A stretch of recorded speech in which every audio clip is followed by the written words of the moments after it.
Eh bien, bonsoir à tous. Merci de vous être connectés à ce webinaire et à la douzaine de personnes qui ont eu le courage de braver les grèves parisiennes en ce mardi et de pouvoir nous rejoindre pour cette première table ronde de l'année. C'est vrai, c'est la première de l'année de la commission digitale du CIAN sur le sujet. Alors, paiement mobile, on en a déjà parlé, mais cette fois-ci, c'est le paiement mobile et l'inclusion financière en Afrique, en quoi ces nouvelles technologies, ces nouveaux services aussi aident à l'inclusion financière et pas seulement à la partie marchande, de paiement, mais bien l'intégration eh bien, des Africains dans cette inclusion financière. Alors, pour en débattre, une très belle table ronde. Pour l'instant, nous avons trois des quatre intervenants. J'espère que la quatrième va venir. Alors, par alphabétique, mais également de présence avec vous à Paris, Joël Azoumé Alao, vous êtes directrice des opérations chez Orange Mobile Financial Services. Donc là, le cœur, l'opérateur télécom, au cœur du M-paiement. Hein. Orange, je crois, est le deuxième ou troisième acteur à s'être lancé en Afrique.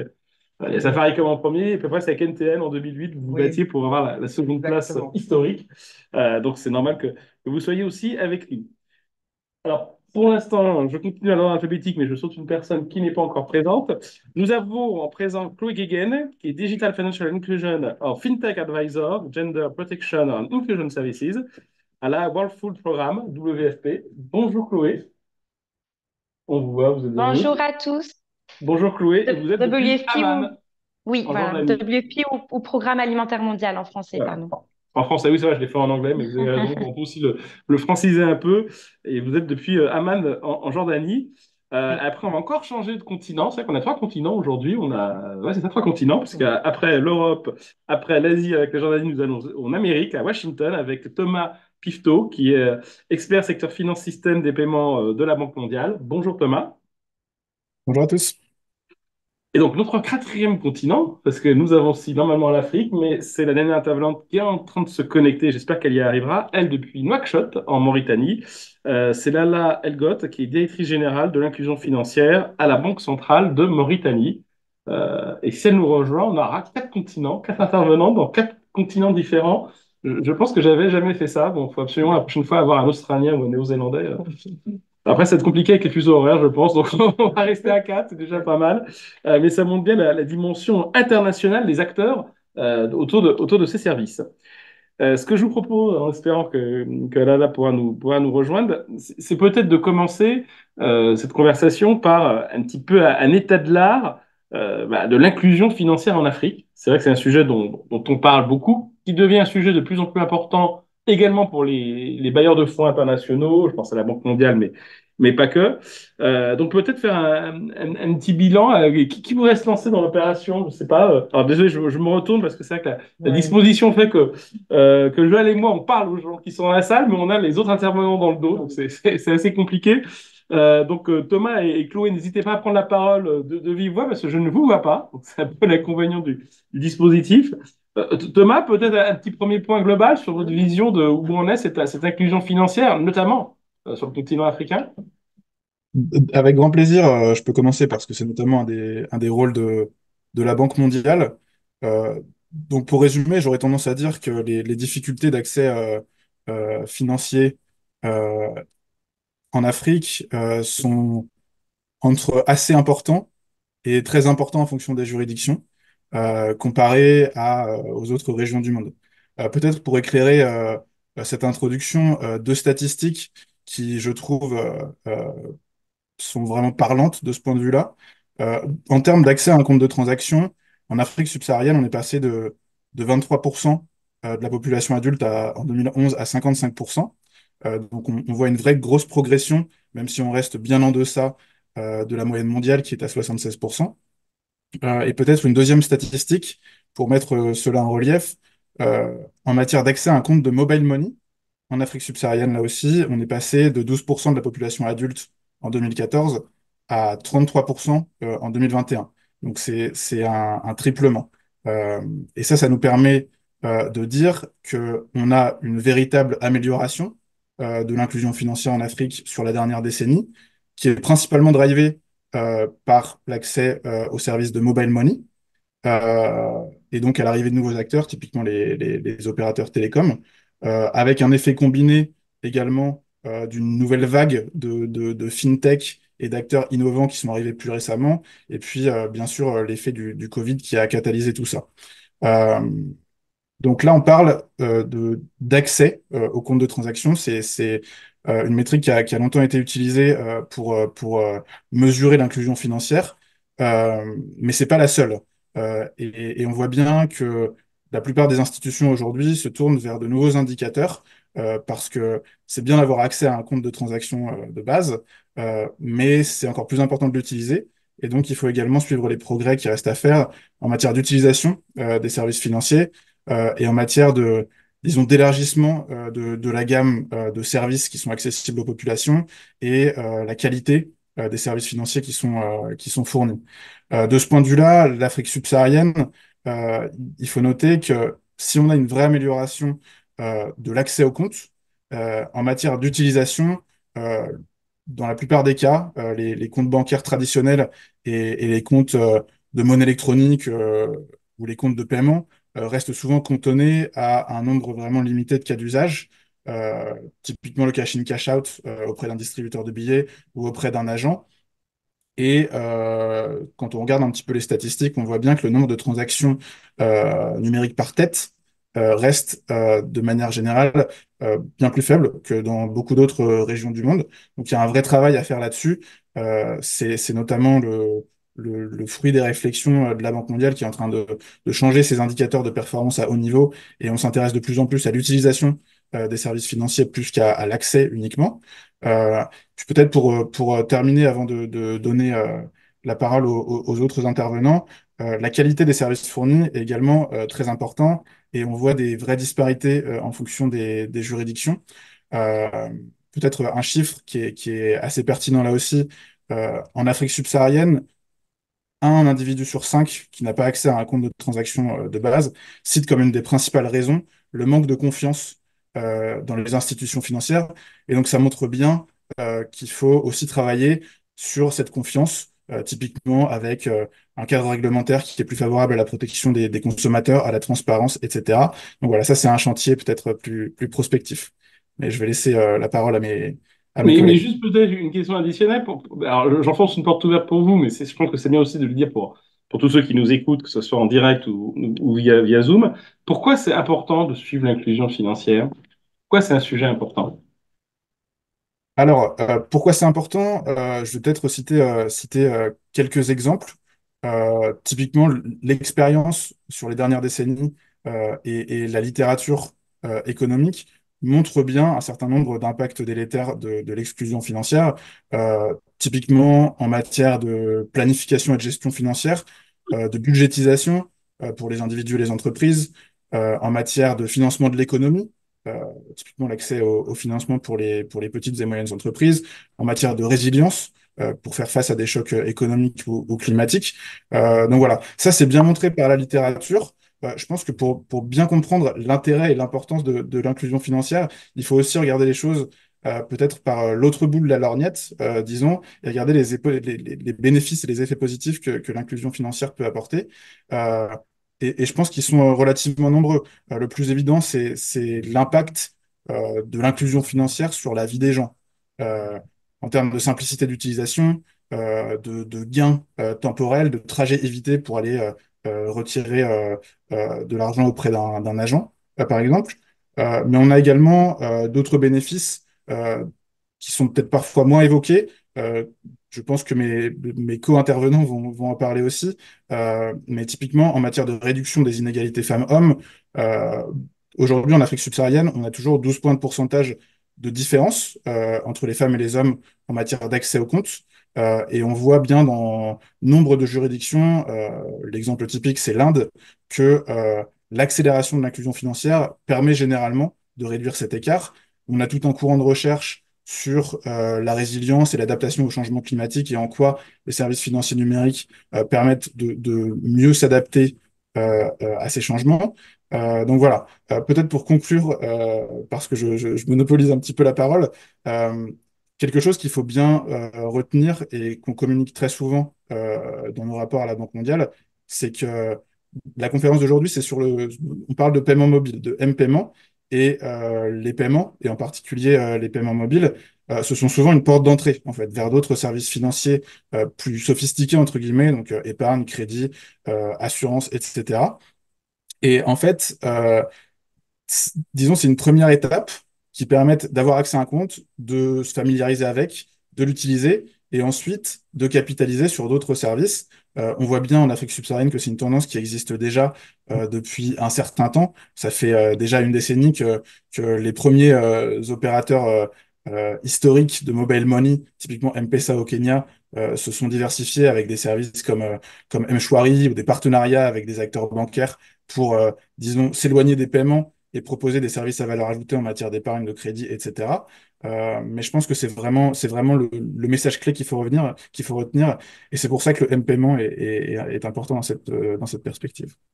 Ouais, merci beaucoup Thomas pour ce petit mot d'introduction. Et je suis d'accord avec vous, on a pris M-Paiement parce que c'est le terme un peu générique. Mais on va bien au-delà des services de paiement, je pense qu'on en parlera tout à l'heure. Alors justement, on pourrait faire un focus sur un pays et Lala nous a rejoint. Bonjour Lala. Je vous ai présenté tout à l'heure, je rappelle, vous êtes directrice générale de l'inclusion financière à la Banque centrale de Mauritanie. J'espère que vous nous entendez tout d'abord. Bonjour, je vous entends parfaitement. Ah bah, eh ben c'est super. Comme je le disais en introduction, c'est une conférence sur 4 continents, puisque nous avons des intervenants à Paris, à Amman, à Washington, et donc en Afrique, à Nouakchott. Donc, on est vraiment dans plein de fuseaux horaires et plein de destinations différentes.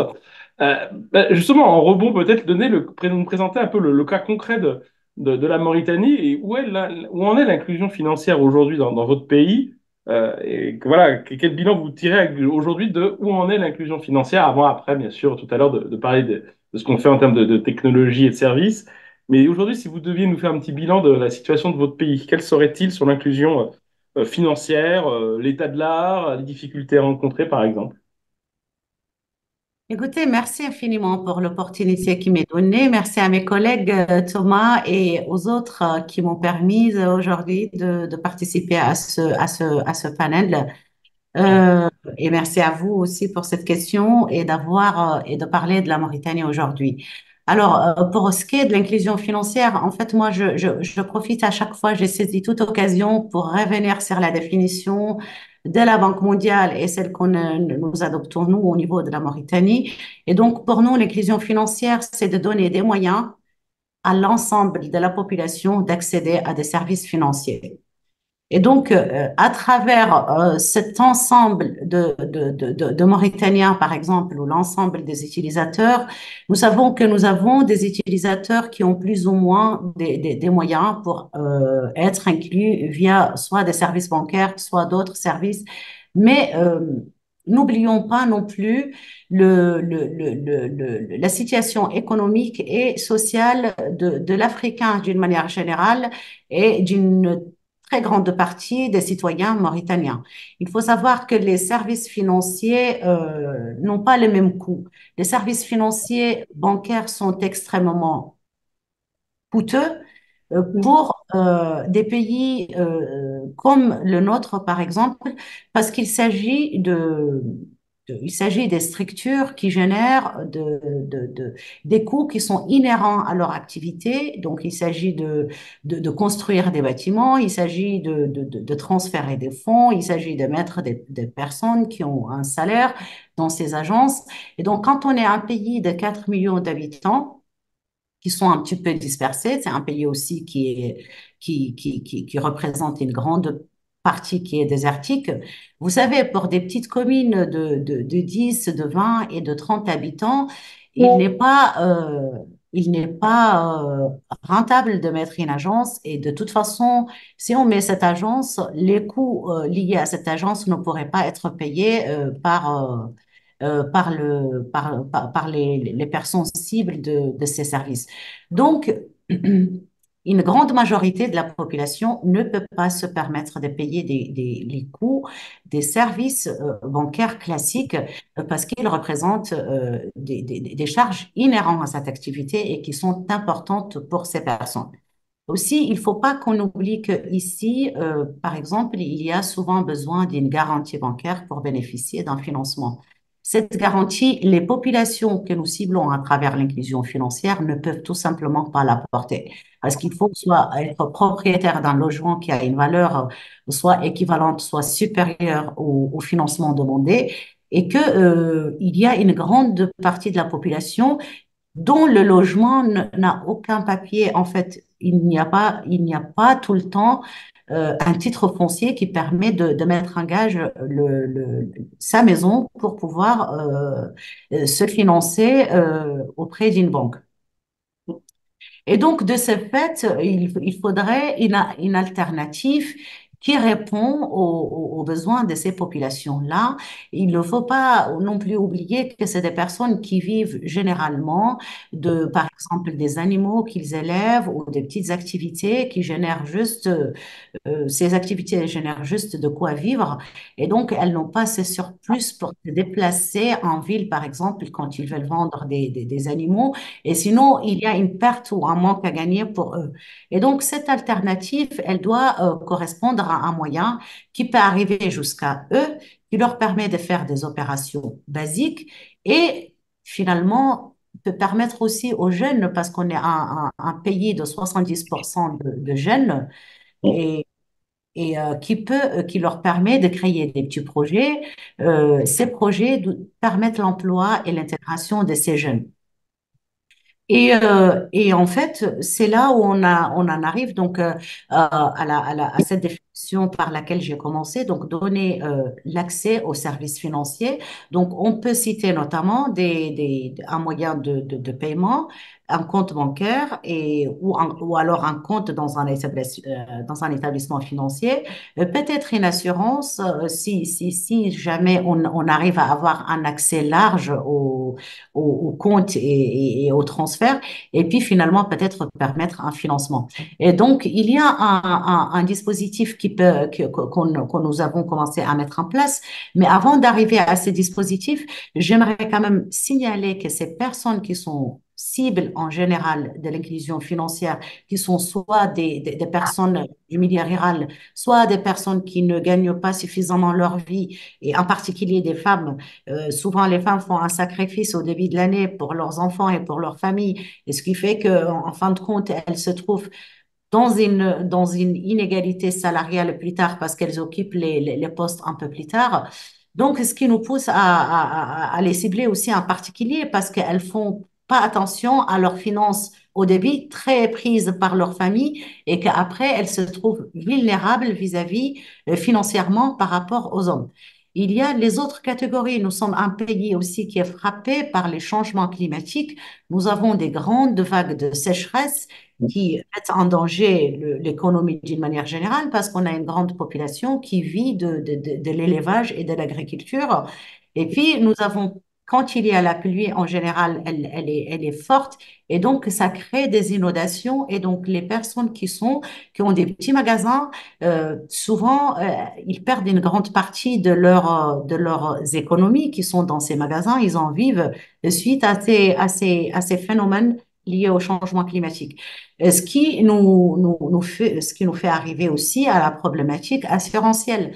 Il faut savoir que le manque d'inclusion financière dans les pays africains et en particulier les taux insuffisants aujourd'hui font que le secteur bancaire est extrêmement concurrentiel, le secteur financier, et que les assurances sont encore très coûteuses pour qu'on les prend sans être sûr de s'en servir.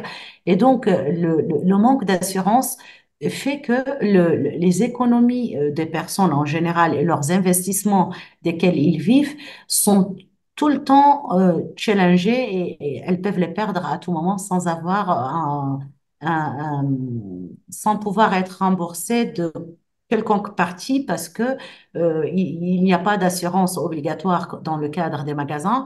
Et ce qui nous mène aussi au fait que, en fait, ces économies en général africaines, donc c'est la même règle pour la Mauritanie, c'est des économies qui se caractérisent par un secteur informel très important. Et donc, manque à gagner pour l'État parce qu'il n'y a pas de collecte d'impôts pour les investir dans des infrastructures qui peuvent servir à l'ensemble de ces populations. Et quand il y a par exemple, des crédits, etc., euh, qui sont investis, prises par l'État, investis dans l'infrastructure, il faut savoir qu'il n'y a pas d'amortissement aussi de ces infrastructures. Les personnes par exemple, qui utilisent les routes, ne peuvent pas payer. Il n'y a pas de barrage de paiement parce que les personnes et les matières premières qui sont transportées via ces routes ne peuvent pas être payées par les personnes que nous ciblons.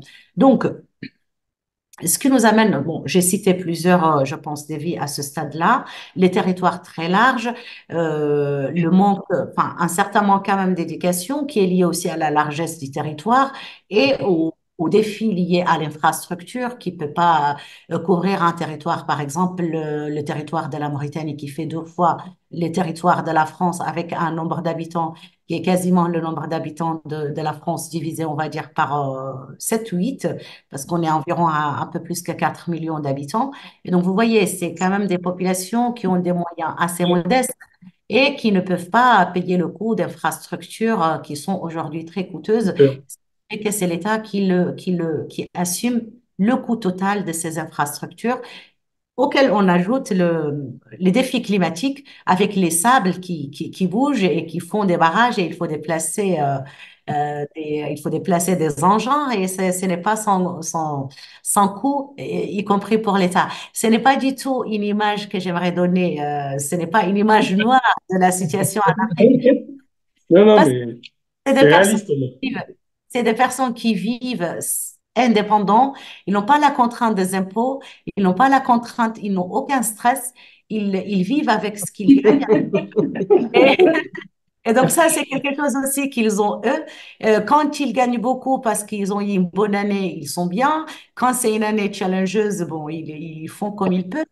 Mais c'est une situation différente. C'est une vie sans contraintes, mais ces contraintes peuvent être l'accès aux ressources naturelles et sur lesquelles on n'a pas forcément la main. Alors, pour ce qui est de la situation actuelle de la Mauritanie, on a fait des mesures qui sont pas très récente parce qu'on a eu une grande généralisation des services financiers et en particulier des paiements il y a 2 ans, depuis 2022. Donc, on n'a pas bénéficié à 100% de la crise Covid pour qu'on les génère totalement. Le développement de ces moyens de paiement ont commencé juste au milieu de la crise Covid. Et donc, ces moyens de paiement ont eu beaucoup de succès avec les populations. Nous sommes en train de faire une enquête pour avoir les derniers chiffres liés à l'inclusion financière. Le premier chiffre que nous avons avant cette généralisation de l'utilisation des moyens de paiement donc n'est pas très important. Il est entre 21 et 25% de la population, sachant puis, le succès que nous avons eu à travers l'utilisation des moyens de paiement nous pousse aujourd'hui à estimer qu'il s'agit de beaucoup plus de personnes qui sont incluses aujourd'hui financièrement grâce à ces services financiers. Je ne sais pas Non, si merci, j'ai Nana. Ça nous permet répondu. d'avoir une première vision globale de ces enjeux de l'inclusion financière. On va revenir après sur le rôle du numérique. Mais je voudrais aller à Ahmad cette fois-ci et demander à Chloé. Alors, je ne vais pas vous demander votre fiche de poste, mais presque. Alors, je vais poser volontairement une question d'ingénu. Mais comment ça se fait qu'au Programme alimentaire mondial, on est quelqu'un qui s'intéresse à l'inclusion financière, au fintech, etc. Très bonne question. J'aime bien le côté provocateur. Peut-être je vais faire une petite introduction sur ce qu'est le programme alimentaire mondial. Je ne sais pas si tout le monde est au clair, mais bon, on est connu, on est bien sûr une agence des Nations Unies et on est connu voilà pour livrer de l'assistance humanitaire historiquement sous forme de vivres, donc de nourriture. Alors, ce qu'il faut savoir, c'est qu'au sein du PAM à l'échelle globale, de plus en plus, cette assistance humanitaire, elle se fait sous forme de transferts monétaires, donc des transferts en argent, en cash. Donc, à la fois, soit ce sont via nos programmes d'assistance humanitaire, ou alors, de plus en plus, on assiste dans le monde, on accompagne à peu près 65 gouvernements dans le cadre de leur système de protection sociale pour faire en sorte que leurs piliers sociaux soient vraiment amènent vers plus d'inclusion financière numérique, notamment l'inclusion financière numérique des femmes. Et je suis très contente là que vous ayez mentionné le segment des femmes également.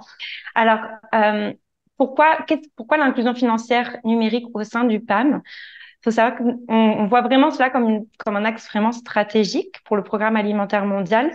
Parce que les transferts monétaires peuvent nous permettre non seulement disons, solutionner ou essayer de solutionner les problèmes de faim dans le monde, mais surtout d'aider les populations les plus démunies, notamment en contexte de crise humanitaire, crise climatique ou autre, pour aller vers, pour accélérer l'avancement des développements, des objectifs de développement durable. Donc, notamment tout ce qui est autonomisation des femmes. Donc, ce que l'on priorise actuellement, c'est vraiment d'accélérer l'inclusion financière numérique, notamment des femmes, via ces transferts monétaires. Concrètement, c'est-à-dire, et juste pour vous donner en termes de chiffres, en termes d'ordre de grandeur, l'année dernière, en 2023, le Programme alimentaire mondial a envoyé plus de 2,9 milliards de dollars à 54 millions de personnes dans 76 pays. Nombreux de ces pays sont en Afrique. Et donc, l'idée, c'est de se dire, au lieu de donner cet argent en cash physique, non, on va donner cet argent, on va ouvrir des comptes bancaires ou des comptes mobile money, suivant les contextes. Et on va aller plus loin. On va, au lieu de donner cet argent au chef de foyer, ce qui est typiquement le cas en contexte d'assistance humanitaire, on va faire un peu plus de travail pour aller ouvrir un compte pour une femme au sein du foyer. Donc là, on voit vraiment que voilà, on va plus loin que juste donner de l'assistance pour sauver des vies dans un contexte où la faim augmente de plus en plus, mais on va vraiment aller vers plus d'inclusion financière des femmes et d'autonomisation économique. J'ai bien aimé votre question avant pour l'inclusion financière numérique. Pourquoi? Pour quelle fin? Pourquoi ça fait sens de suivre les indicateurs? Et pour moi, je trouve que durant les dernières années, et c'est aussi grâce aussi aux très bons indicateurs de la Banque mondiale sur l'accès, vous l'avez mentionné Thomas, l'usage, la qualité des services financiers, tous ces indicateurs, pour moi, c'est très bien, mais on oublie parfois l'utilité, qui est vraiment pour moi l'indicateur qu'on devrait suivre de plus en plus. C'est quelle est l'utilité des services financiers, dont les services numériques, pour permettre aux populations les plus démunies, et notamment les femmes, d'avoir accès à d'améliorer leur vie au quotidien, c'est-à-dire d'avoir plus de sécurité alimentaire, d'avoir plus d'accès aux services primaires. Donc voilà, il y a parfois une décorrélation peut-être entre les indicateurs qui nous permettent de suivre l'indication financière en termes d'accès et d'usage, mais on oublie parfois l'utilité. Comment on peut suivre l'utilité des services financiers pour avancer les objectifs de développement durable, notamment. Voilà. Juste une question, les 2,9 milliards, c'est l'ensemble. Vous avez à l'échelle globale. Okay. Et vous avez une idée de la proportion qui a été payée en digital, si j'ose dire? Alors, c'est très, très peu. Très, très peu, moins de 30%. C'est déjà mieux que rien. Enfin. C'est mieux que rien, mais disons, bon. Je m'attendais à moi, pour être honnête. Ça a vraiment grandi a augmenté durant les 2-3 dernières années où on a fait un vrai pivot. Le PAM, quand on fait quelque chose, on le fait très vite. Donc, il y a eu un vrai pivot les 2-3 dernières années où, voilà, il y a un gros push au niveau global et notamment via le lancement de notre nouvelle stratégie sur les transferts monétaires où maintenant, la priorité, c'est d'accélérer l'inclusion financière numérique et donc de transférer sur des comptes bancaires ou mobile money lorsque c'est possible. C'est-à-dire que traditionnellement, le PAM, on donnait de l'argent soit en cash, donc via des enveloppes, vraiment, on donne des enveloppes d'argent, ou alors on ouvrait des comptes, mais qui étaient détenus au nom du PAM. Donc, c'est-à-dire que les personnes recevaient une carte, mais qui ne leur permettait pas d'avancer dans leur parcours d'inclusion financière numérique, c'est-à-dire de générer des transactional records, des historiques de paiement qui demain pourront leur permettre d'accéder au crédit et autres. Donc vraiment, c'est un vrai changement de paradigme, à la fois de passer sur le paiement numérique ou paiement sur des comptes, mais également de prioriser les femmes lorsqu'on dirige les transferts numériques. Avant, et à l'échelle. On va revenir après sur le numérique en lui-même, mais avant, je vais demander à Joël, pour terminer ce premier tour de table, quand on est un opérateur télécom, c'est quoi cet enjeu finalement de favoriser le développement de l'inclusion financière? C'est plus de clients, c'est une contribution RSE, ça fait partie de la dynamique de marché? En fait, je pense que pour les opérateurs, il y a beaucoup de choses qui ont été dites, mais il y a peut-être d'autres statistiques aussi sur le manque d'inclusion financière. C'est que beaucoup d'entreprises, l'Afrique, c'est vraiment le champion des entreprises informelles. où la plupart des entrepreneurs sont des femmes, et il y a une grosse partie de leurs besoins de financement qui sont pas couverts. On a environ 30% des femmes, et ça, je parle d'entreprises formelles. Donc, quand on ajoute l'informel, c'est encore plus. Alors, nous, notre sujet, c'est pas, on n'est pas une ONG, c'est pas uniquement pour une problématique RSE, mais en fait, ce sont même les clients qui, eux, ont commencé à avoir des usages qui nous ont montré l'importance, en fait, de faire des transferts.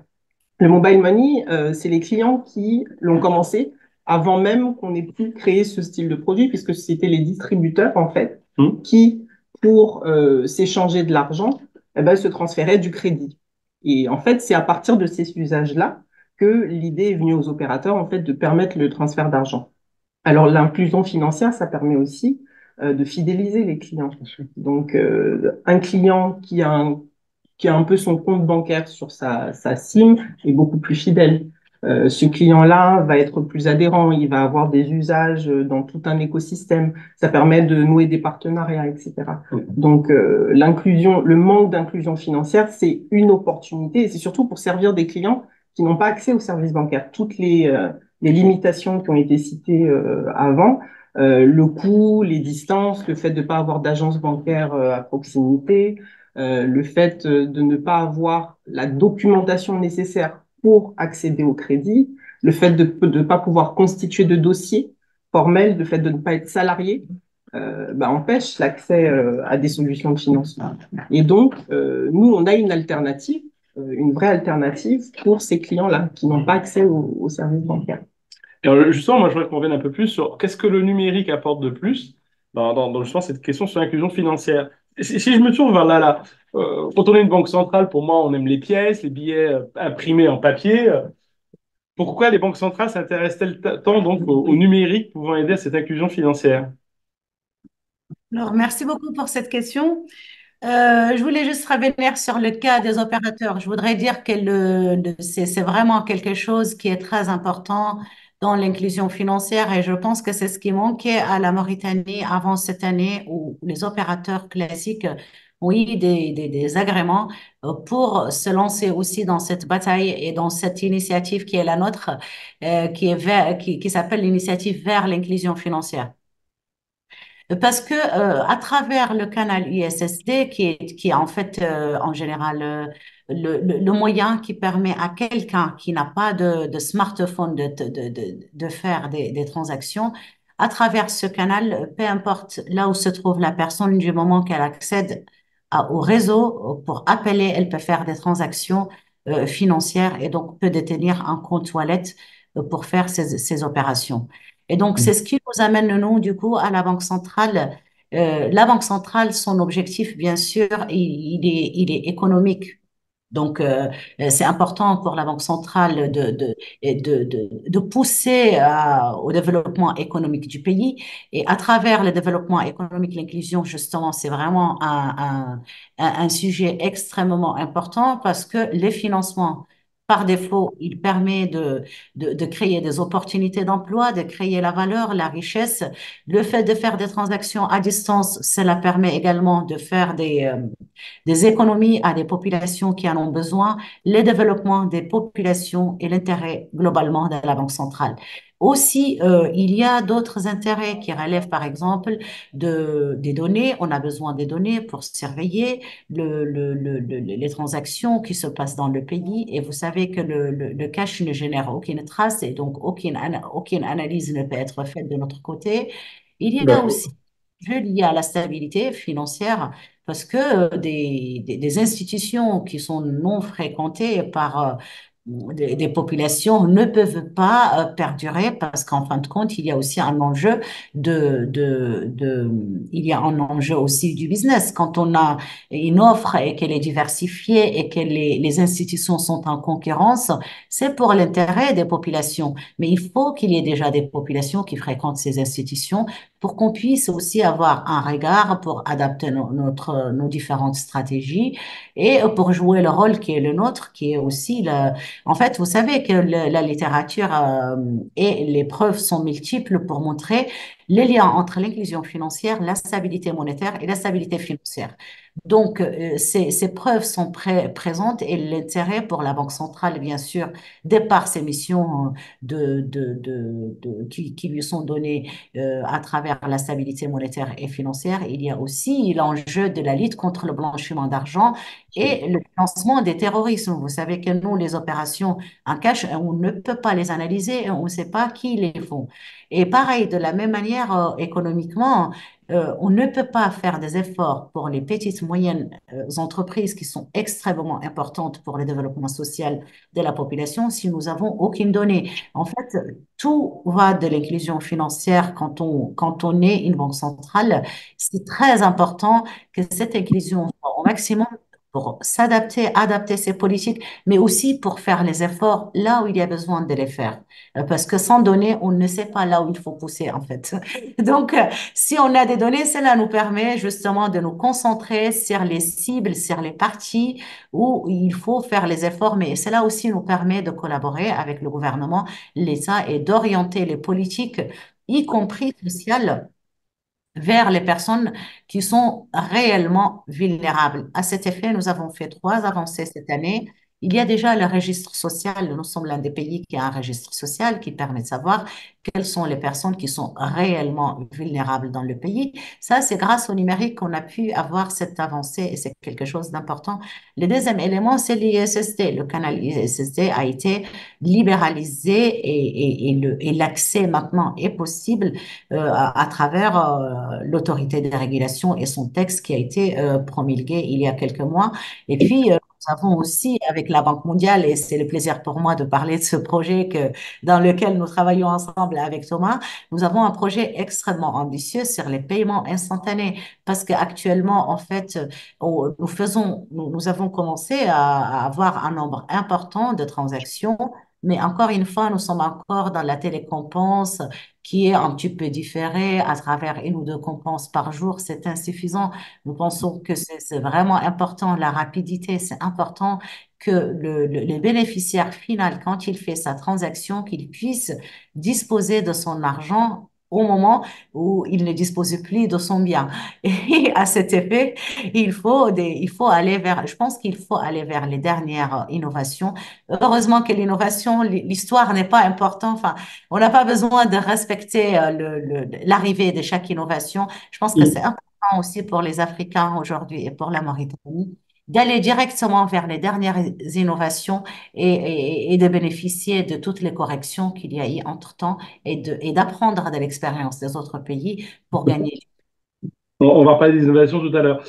Joël, quand on regarde le côté privé, Oui, bien sûr, il y a les banques, les opérateurs oui. télécoms. Alors, quand je vous dis l'importance du digital, l'apport quand un opérateur télécom, c'est un peu naturel, hein. C'est quand même vous qui l'amenez. Demain, vous allez remplacer les banques en Afrique? C'est pas notre ambition, et d'ailleurs, on les remplace pas. Pour nous, on adresse les clients qui ne sont pas adressés par les Mm. banques. L'avantage du digital, pour moi, c'est de gommer les distances, Mm. de s'affranchir de frontières, et puis surtout de supprimer le temps long.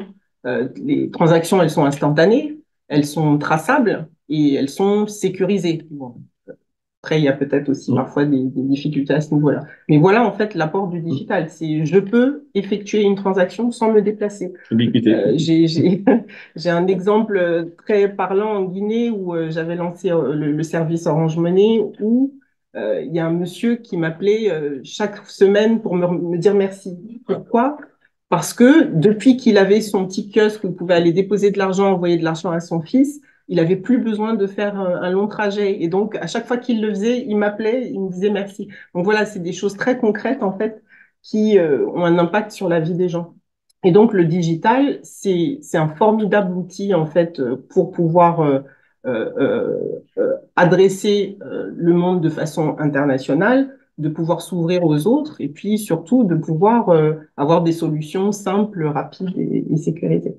Je vous rejoins entièrement, on oublie souvent, on parle de M-Pesa parce que c'était le premier, Ouais. mais M-Pesa a été lancé en 2003, ça n'a pas marché.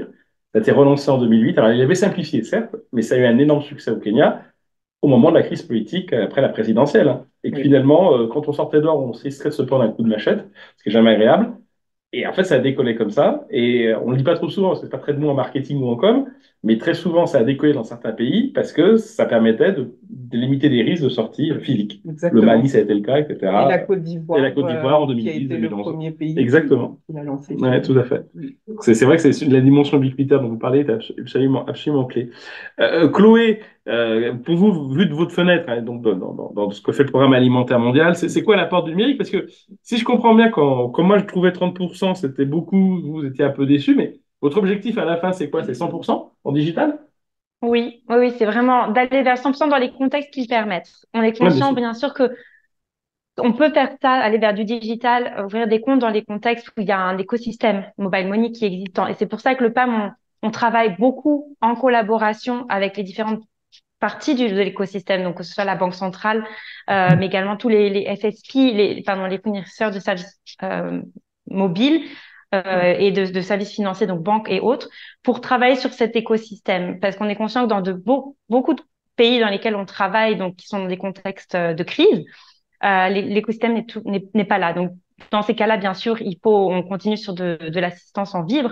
Mais dans les contextes où il est possible de le faire, bien sûr, c'est d'aller vers de l'inclusion financière numérique. Pourquoi? Pour plusieurs raisons. Comme je l'ai mentionné jusqu'avant, on est conscient que on peut démultiplier l'impact qu'a le programme alimentaire mondial ou l'impact que les gouvernements avec lesquels on travaille ont dans le cadre de leur programme de protection sociale lorsqu'on passe vers de l'inclusion, lorsqu'on délivre cette assistance via des comptes. On sait aussi que fournir de l'assistance via des comptes mobile money et notamment via des digitales, ça coûte moins cher. Donc, c'est-à-dire que le coût des opérations est beaucoup moins cher que de transporter des vivres et aussi via le digital, et donc tout ce qui est via le mobile money, c'est moins cher que de donner de l'argent en cash lié au coût du cash. Le cash coûte cher à manipuler, donc ça coûte cher au PAM et donc à nos bailleurs de fonds également de donner de l'assistance humanitaire en cash. Sans compter toutes les problématiques pour les personnes que nous assistons au quotidien, c'est-à-dire les problématiques liées à l'insécurité. Je parlais récemment à notre bureau de Haïti, donc c'est pas en Afrique, mais les problématiques sont similaires. Et ils ont fait, dans le contexte de crise actuelle, il y a eu un gros push vers du digital. Donc, le PAM là-bas assiste le gouvernement pour mettre en place un filet de protection sociale adapté aux crises. Et donc, là, ils ont vraiment fait un push pour faire tous les transferts monétaires de façon digitale, donc via du e-wallet, notamment pour réduire les risques que les populations qui sont déjà démunies, c'est les risques que ces populations rencontrent avec les gangs. Parce que on sait très bien que quand il y a du cash, l'argent est plus facilement détourné. Et je rejoins le point de Lala sur les aspects de détournement de ces fonds. Donc pour nous, c'est un point vraiment important dans nos opérations. On veut s'assurer que l'argent qui est censé aller à certaines populations atteint vraiment les populations que l'on cible. C'est un point vraiment important. Et donc, pour nous, le digital nous permet également de s'assurer de ça. Donc, d'avoir plus d'assurance sur le fait que les fonds ont vraiment atteint les populations démunies que l'on assiste. Ça, c'est vraiment un point capital. Voilà. Donc, très bien. Thomas, quand vous envoyez tout ça, vous qui êtes un expert de tout ce qui est système de paiement, vous dites quoi? Le digital pour l'inclusion financière, c'est 30% de l'objectif ou c'est 100%? Enfin, voilà, c'est quoi le réel poids du numérique pour favoriser cette inclusion financière? Alors, c'est difficile à dire, à chiffrer en tout cas de manière exacte. Je pense qu'il y a beaucoup de choses qui ont déjà été dites. On a parlé des différentes catégories d'acteurs. Hum. Peut-être pour revenir sur d'abord le rôle des banques centrales, que je chéris en particulier en tant qu'ancien banquier central. Euh, Ah, pour reprendre un petit peu le périmètre d'activité des banques centrales dans les paiements, puisqu'on parle aussi de M-paiement aujourd'hui, il y a quatre rôles principaux qu'on identifie en général. Le premier, c'est celui de régulateur, donc c'est souvent une compétence qui est partagée avec d'autres autorités. On a parlé par exemple de la libéralisation de l'accès au code USSD, donc c'est souvent partagé avec l'autorité qui est en charge des télécoms. Euh, le deuxième rôle, c'est celui de superviseur et de surveillant pour la délivrance des agréments, le contrôle des différents acteurs, donc contrôle prudentiel, sécurité, etc. Et puis les deux derniers rôles, je pense qu'ils sont vraiment importants, et c'est ces deux-là que j'aimerais vraiment illustrer dans mon propos. Le premier, c'est celui d'opérateur. Traditionnellement, les banques centrales opèrent les systèmes de paiement de gros montants et de plus en plus les systèmes de paiement de détail, que ce soit des switches mobiles, des systèmes de paiement instantané dernière génération, etc. Ça, c'est un rôle qui est vraiment très important aujourd'hui, je pense, dans la digitalisation des services financiers en Afrique. J'en reparlerai peut-être dans le cadre des questions suivantes.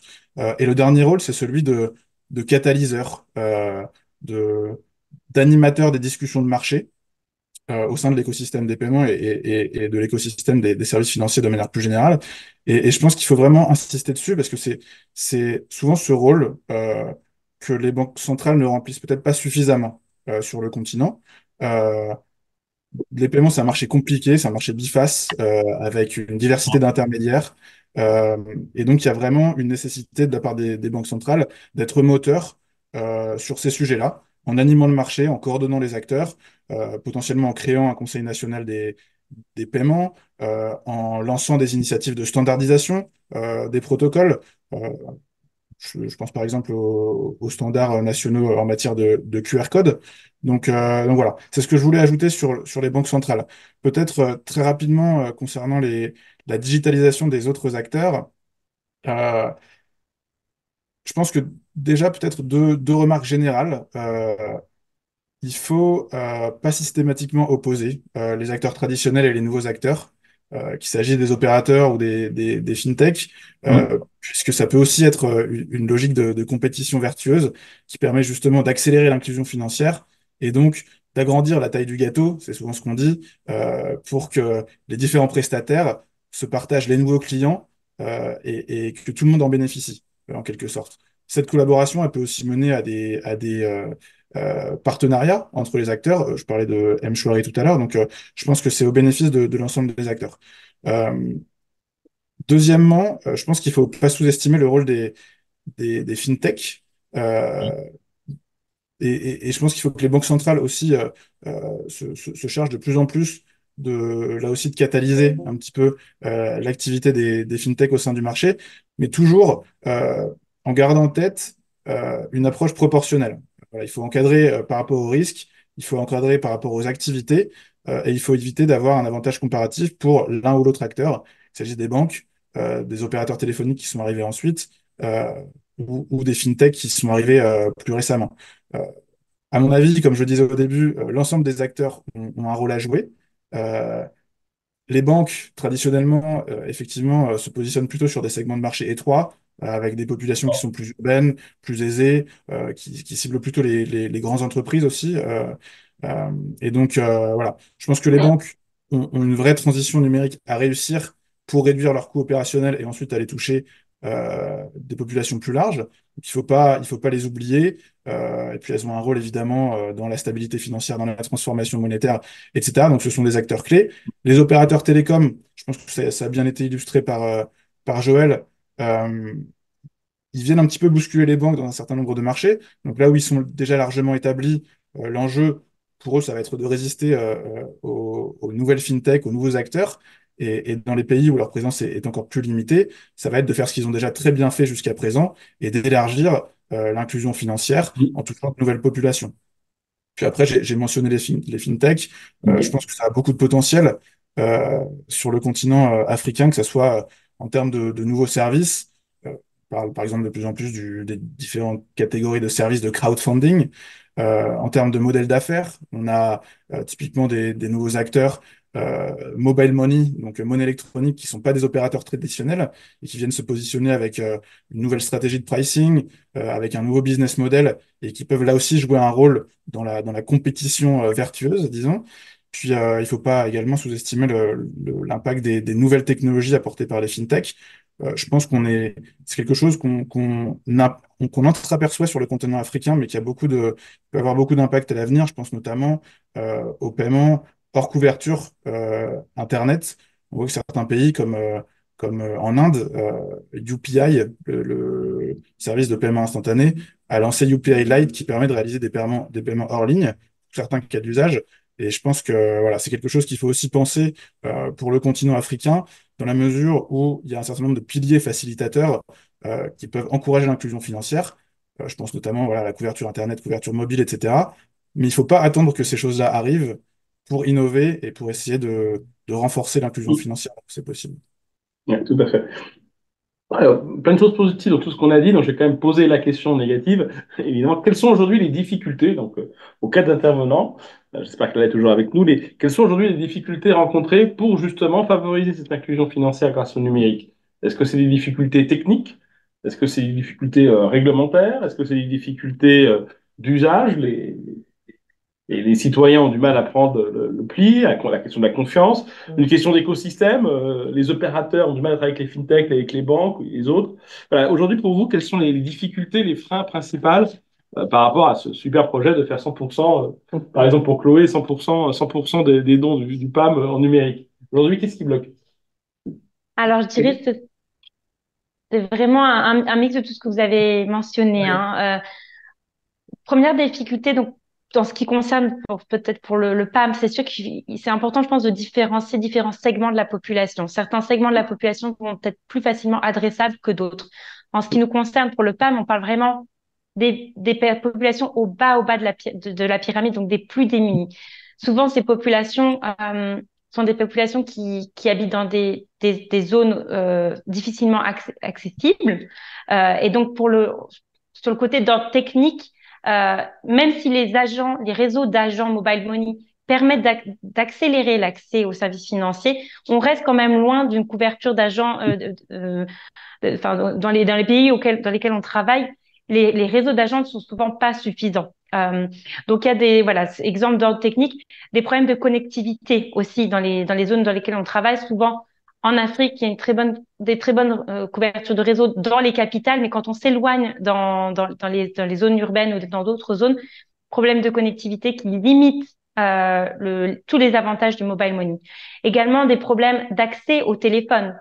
Pour pouvoir accéder au mobile money, c'est important à un moment d'avoir un téléphone. Bon, on peut passer aux alentours, mais l'accès au téléphone est quand même reste un point sur lequel on veut travailler, notamment pour les femmes, parce qu'on sait que les femmes ont à peu près 7% moins de chances d'avoir accès à un téléphone que les hommes. Et donc, moins de chances par la suite d'avoir accès à des services financiers numériques.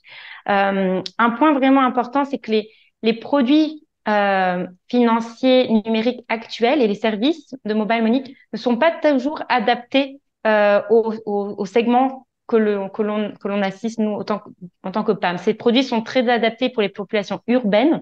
Le design des produits est très adapté pour les populations urbaines, mais beaucoup moins adapté pour les populations que l'on assiste et les populations les plus pauvres. Je donne un exemple, et ça reliera également les problèmes d'ordre réglementaire.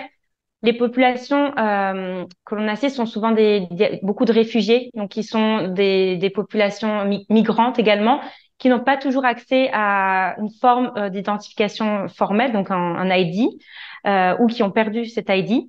Et pour ouvrir un compte mobile money, la première, la chose à fournir, c'est une pièce d'identité formelle. Donc, de nombreuses populations sont de facto exclues de ces services parce qu'elles n'ont pas une pièce d'identité. Également, ou parce qu'elles ne peuvent pas remplir les réglementations de KYC, ce qu'on dit le Know Your Customer, dans de nombreux pays qui sont plutôt stricts pour ces populations-là. Donc ça, c'est les contraintes, je dirais, d'ordre réglementaire. Et enfin, des contraintes d'ordre d'usage, où on voit que beaucoup de gens, et surtout les femmes, ont des niveaux d'éducation financière et des niveaux d'éducation numérique plutôt faibles. Donc, il y a encore du travail à faire pour expliquer et pour former les populations à utiliser le mobile money et à comprendre en quoi le mobile money est utile dans leur vie au quotidien. Donc, le PAM, on fait beaucoup là-dessus pour former. Je prends l'exemple de la Somalie, par exemple, où on assiste le ministère pour transférer de l'argent, des transferts humanitaires via les comptes mobiles pour 200 000 foyers. 200 000, et tous ces foyers sont des foyers dirigés par des femmes. Et là, il y a eu un gros travail, notamment avec la GSMA, qui est très active sur tout ce qui est éducation numérique et éducation financière. Donc, il y a eu un gros travail du PAM avec le gouvernement, la GSMA et les opérateurs mobiles du pays pour former les personnes qui reçoivent l'assistance humanitaire à mieux pouvoir utiliser le mobile money. Donc vraiment disons ce challenge, cette difficulté en termes de voilà d'éducation financière numérique et en dernier lieu, je dirais également des aspects de protection des consommateurs. On voit qu'avec l'essor du mobile money, il y a également un essor des fraudes, des cas d'abus. Donc dans ce qui nous concerne, avec nous, c'est un point vraiment important parce que les populations que l'on assiste sont déjà très démunies, très défavorisées, et donc on ne veut pas voir et également, c'est la première fois qu'elles utilisent ce type de service numérique dans leur vie.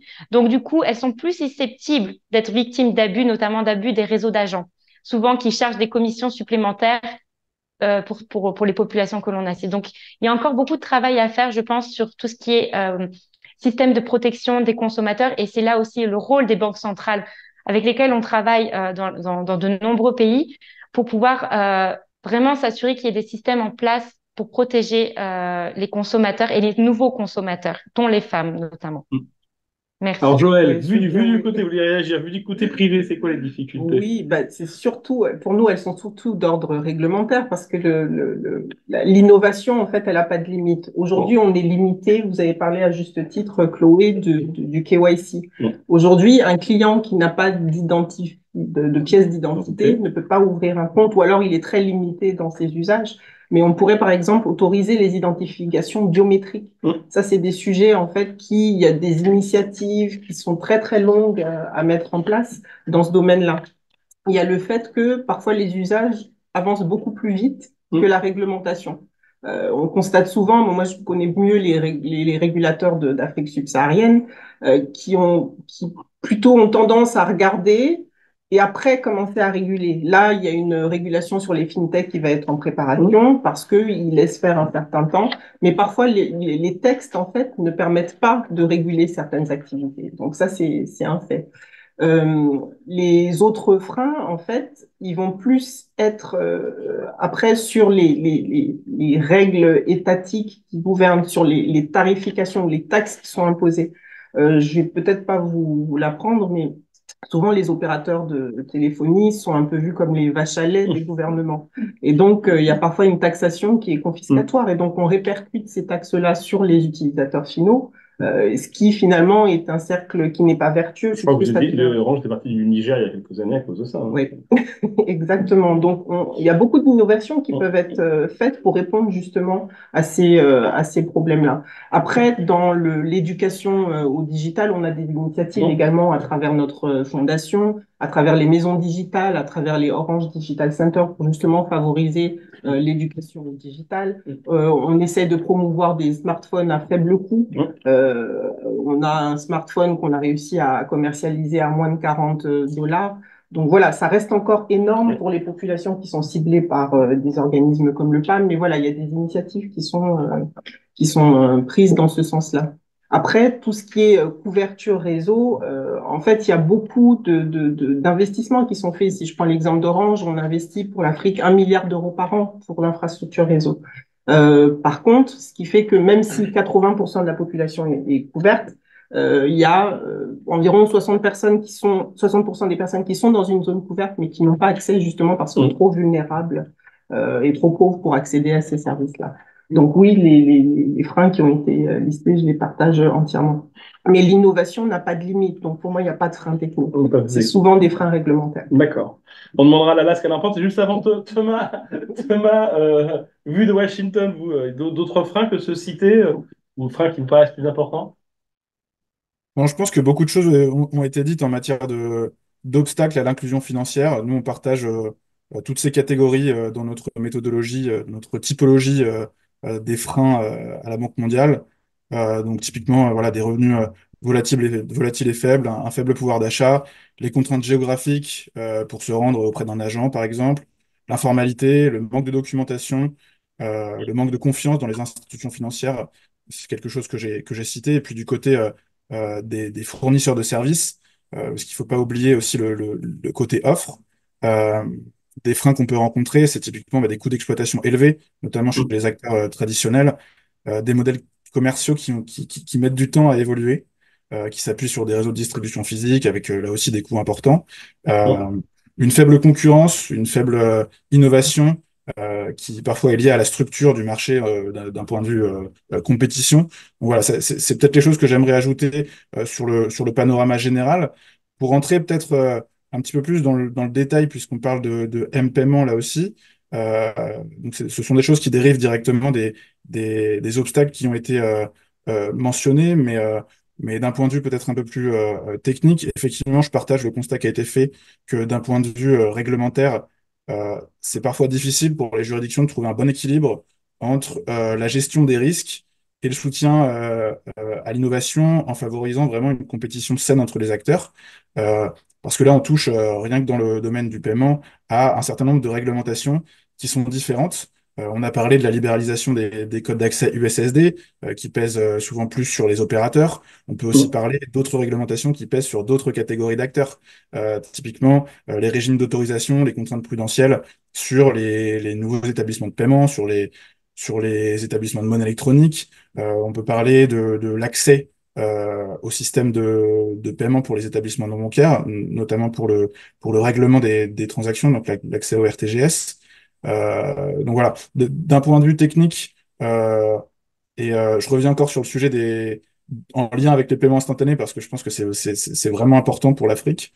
Le frein principal, à mon avis, pour le M-paiement, c'est euh, les infrastructures un petit peu legacy et le manque d'interopérabilité dans certaines juridictions, en particulier entre les banques et non-banques, donc pour faire du bank to wallet et du wallet to bank. Donc voilà, on a un gros travail du côté de la Banque mondiale sur ce sujet. En termes d'obsolescence des infrastructures, il n'y a pas que les systèmes de paiement, il y a aussi un certain nombre d'acteurs qui doivent mettre à niveau leurs infrastructures, ce qui prend du temps. Je pense notamment voilà, au core banking system de certains acteurs traditionnels qui doivent évoluer.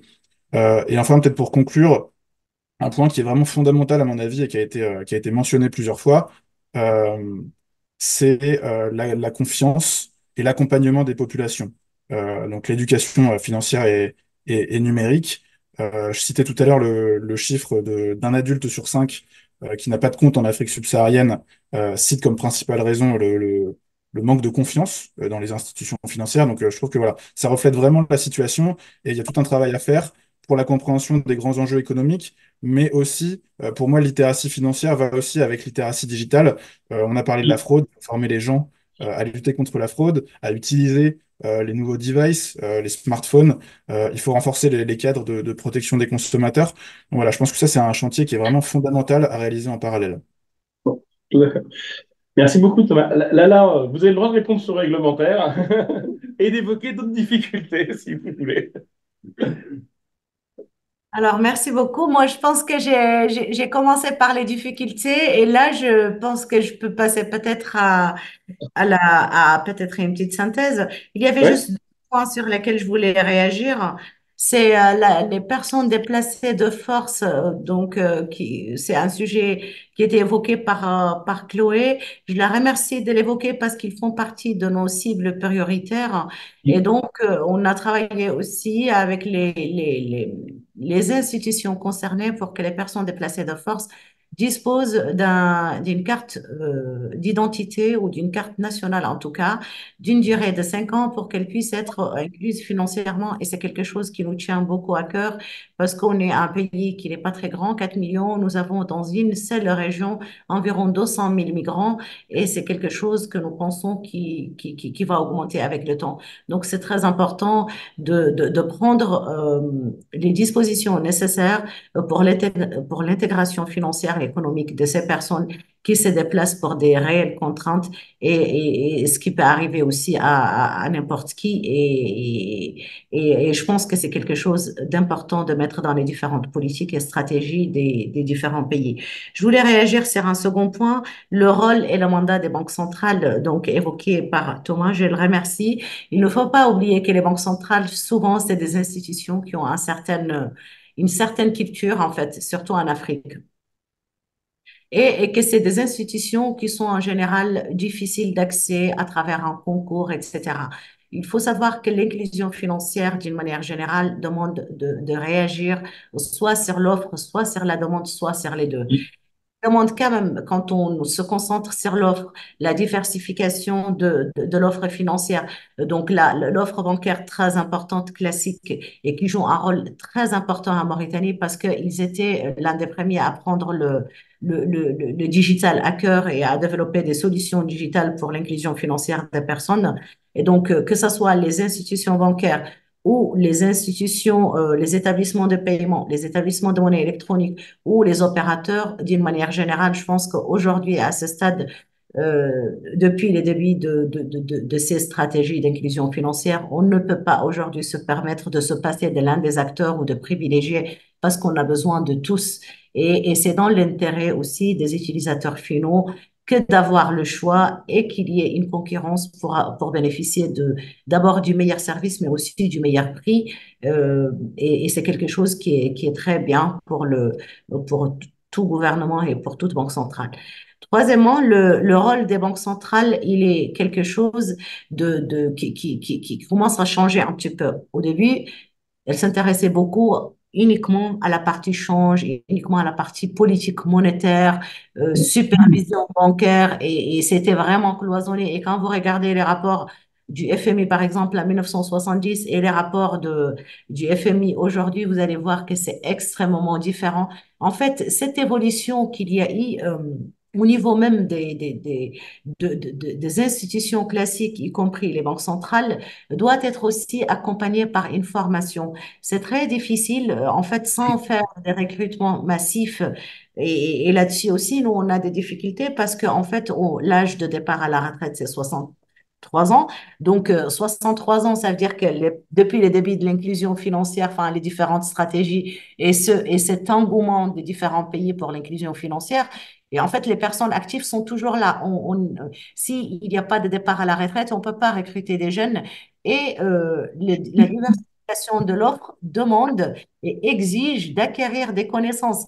Nous parlons des moyens de paiement, c'est quelque chose de très difficile. Il faut avoir des connaissances en informatique, il faut avoir des connaissances parfois financières, économiques. C'est un sujet très exigeant et qui demande une formation. Et donc, les fintechs, c'est des acteurs qui arrivent, qui sont très importantes, mais elles exigent des banques centrales aussi d'apprendre rapidement, de monter en compétences pour pouvoir les accompagner. Et la régulation, c'est quelque chose qui, euh, qui demande quand même une connaissance fine du secteur qu'on régule. Donc, les choses sont allées assez rapidement pour les banques centrales sans qu'elles puissent avoir le temps de l'accompagner par des stratégies de développement du capital humain et d'avoir le temps de développer des formations adaptées à cette innovation technologique.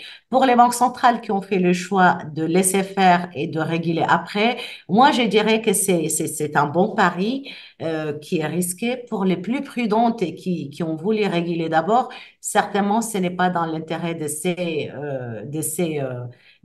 institutions, mais c'est aussi un pari sur la stabilité. Donc, le, il y a un juste équilibre entre stabilité financière, accompagnement de l'innovation et de l'inclusion financière que tout le monde cherche, je pense, au niveau des banques centrales, mais il y a un réel intérêt de développement des capacités des institutions classiques pour pouvoir accompagner ces innovations et pour pouvoir les réguler. Donc, nous avons parlé de l'offre et de ses exigences. Il y a aussi la partie demande. Donc, les personnes qui sont cibles. Et donc, il y a des cibles classiques qui sont très visibles, qui sont les personnes très vulnérables, mais il y a tous les acteurs du secteur informel qui sont pas forcément vulnérables et parfois sont même à l'aise, je dirais. Je pense aux commerçants et aux grossistes et qui ont cette culture et ce rapprochement avec l'argent physique et cette affinité avec l'argent physique qui demande quand même une certaine évolution culturelle et un accompagnement massif, je dirais, par l'éducation financière. Mais il y a aussi un troisième volet auquel je tiens ici, au-delà de l'offre et de la demande. Donc, les analyses des populations, l'éducation financière, l'éducation numérique, il y a le volet institutionnel et la collaboration institutionnelle. Il se trouve que c'est un sujet aussi qui n'impacte pas qu'une institution. Il en impacte plusieurs et souvent c'est des institutions qui sont chacune indépendantes. Et donc, il y a toujours des difficultés souvent qui peuvent arriver parce qu'il faut collaborer d'égal à égal. Il faut que chacun puisse trouver sa place pour l'intérêt du secteur ou alors des bénéficiaires finaux. Et là-dessus aussi, il y a souvent une difficulté euh, parce qu'il faut du temps à chaque fois pour que chacun puisse trouver sa place et qu'il puisse faire ses marques. Le quatrième volet que je voulais évoquer ici, c'est le volet des financements. Il faut savoir que les innovations, le développement de l'offre, le développement de la demande, les formations, le développement des capacités des institutions, c'est quelque chose qui est coûteux.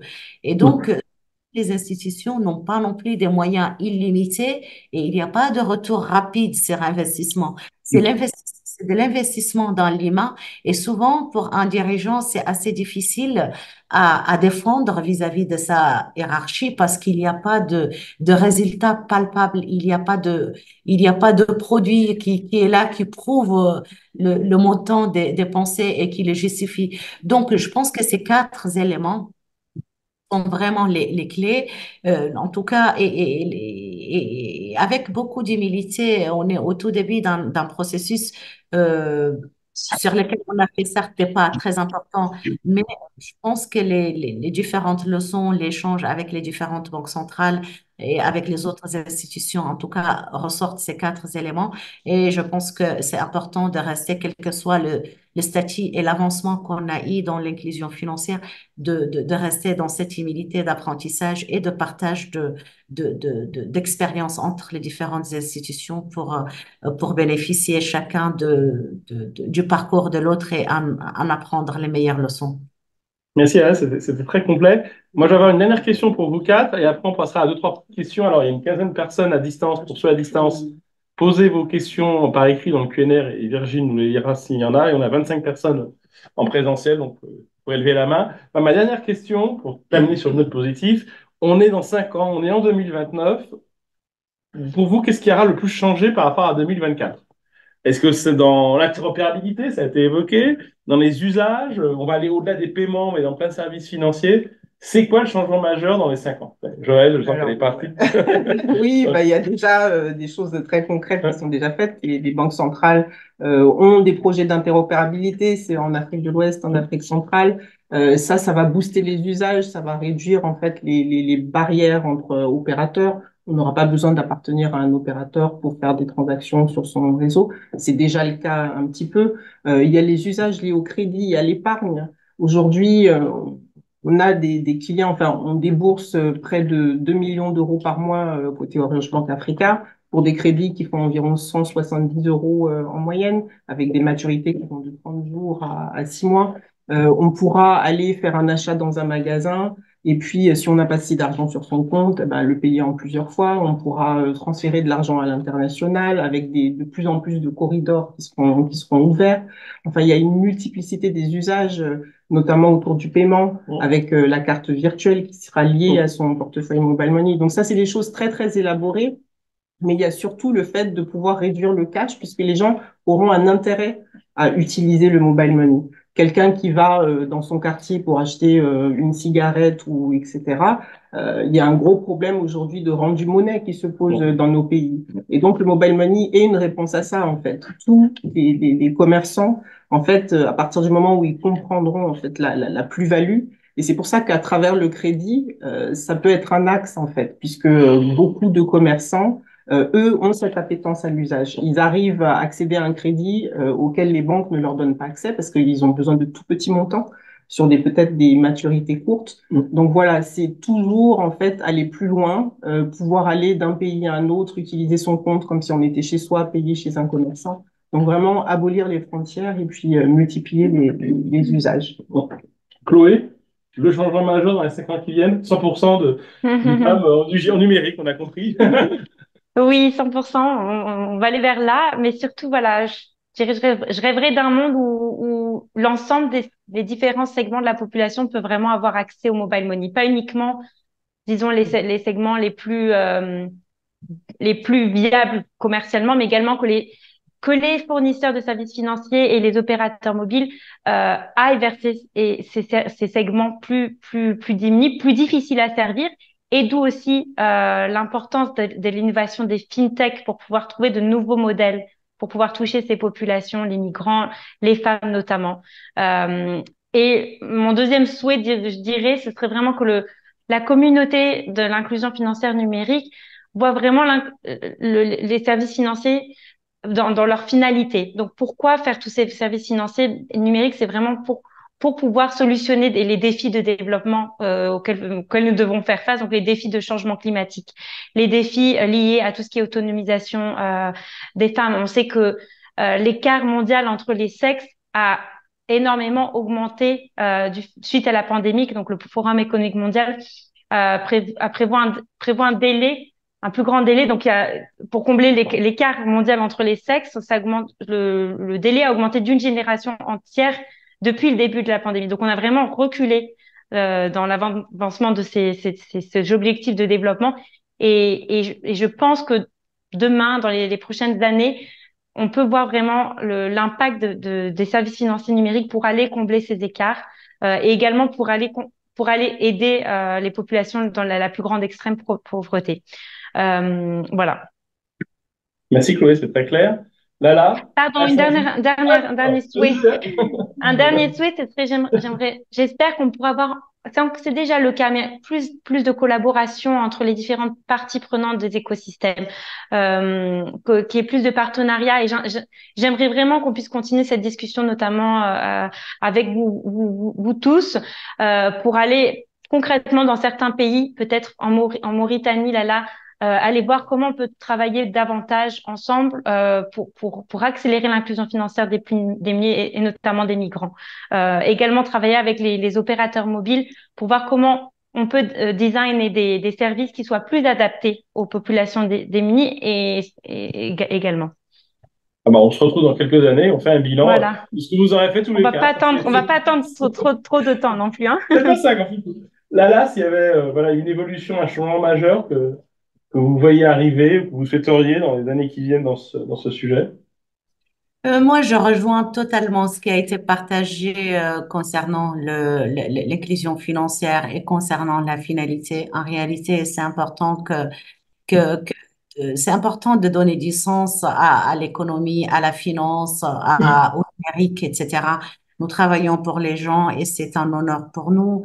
Je pense que le numérique, dans quelques années, permettra d'avoir l'accès, en tout cas, aux services financiers. Et à travers cet accès aussi, va permettre de développer des opportunités, de créer des emplois et de contribuer à l'autonomie de ces populations, leur permettre de rester chez eux. Ils sont là où ils sont et c'est important qu'ils puissent vivre là où ils sont, de rester dans leur environnement. Ce n'est jamais agréable de changer d'environnement, de repartir à zéro.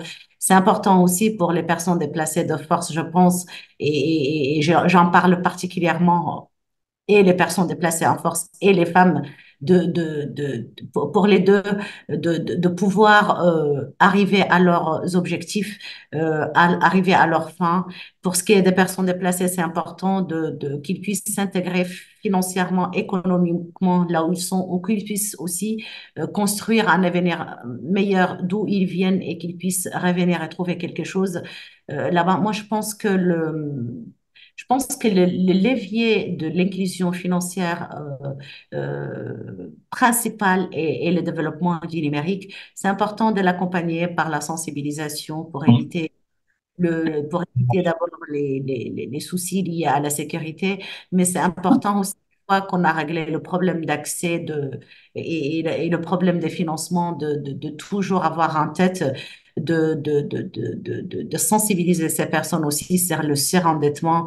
Malheureusement, dans la plupart des pays, on en arrive aussitôt que le financement est là. Et je pense que l'apprentissage des différentes expériences permettra de au moins éviter aux prochains inquilins financièrement d'avoir une opportunité, mais en même temps de tomber dans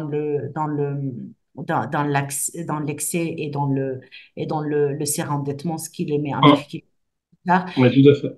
Et moi, dans 4 5 ans, je vois des taux d'inclusion financière très importants. Je vois des opportunités se développer, des emplois créés, et je vois un retour vers l'Afrique.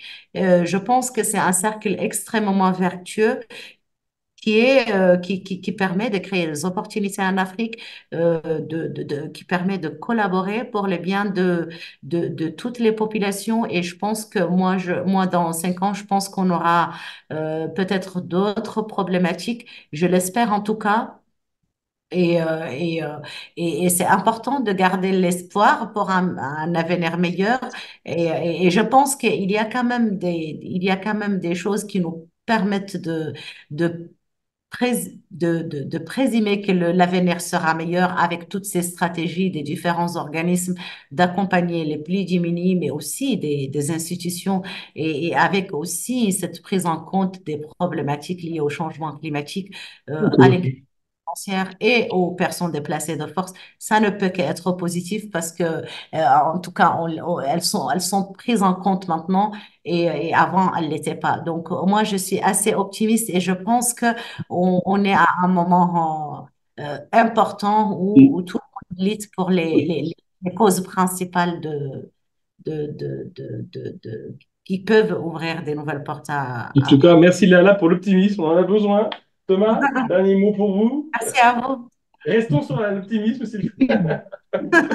Merci. Moi, je suis également très optimiste, hein, pour les 5 prochaines années. Je pense qu'il y a beaucoup de travail qui est fait sur les éléments facilitateurs qu'on a déjà mentionnés à plusieurs reprises, donc je ne vais pas y revenir.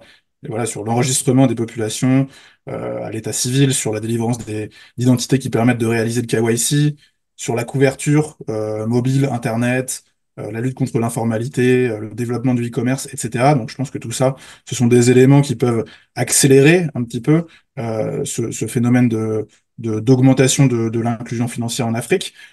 Pour revenir à notre sujet de départ, qui est l'écosystème financier, et en particulier les paiements, c'est un message que j'ai déjà martelé à 2 reprises, donc je vais le faire une troisième fois.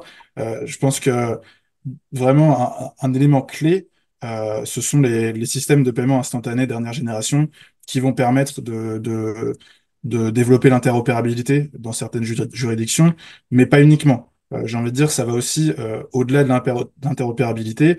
L'idée, c'est aussi d'interopérer différents canaux d'initiation, de permettre aux acteurs de coopérer sur les infrastructures pour réduire les coûts et ensuite d'avoir une compétition plus saine et plus constructive sur les services. Ce sont aussi des infrastructures qui permettent de développer des services à valeur ajoutée et donc de stimuler l'innovation. J'ai parlé du paiement hors ligne, par exemple, tout à l'heure. On peut aussi mentionner l'utilisation de registres d'alias pour envoyer des fonds, quel que soit le compte sous-jacent d'ailleurs, pas forcément du mobile money. Ça peut aussi être un compte bancaire en utilisant un numéro de téléphone portable, le paiement par QR code au sein de l'écosystème marchand, le request to pay, etc. Donc je pense que ça, c'est vraiment un point clé dans les pays où ça a vraiment marché. On cite en général la Thaïlande, le Brésil et l'Inde. En Thaïlande, par exemple, dans les 5 ans après le lancement de PromptPay, qui est le service de paiement instantané, environ 90% de la population avait utilisé ce service. C'est pour dire l'attractivité de ce type de service.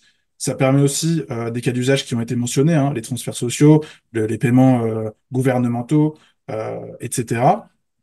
Quelqu'un a aussi mentionné le cross-border, les paiements transfrontaliers. Je pense que c'est un vrai sujet en Afrique pour le développement de l'économie continentale, les échanges qui sont vraiment voilà, intra-régionaux, disons.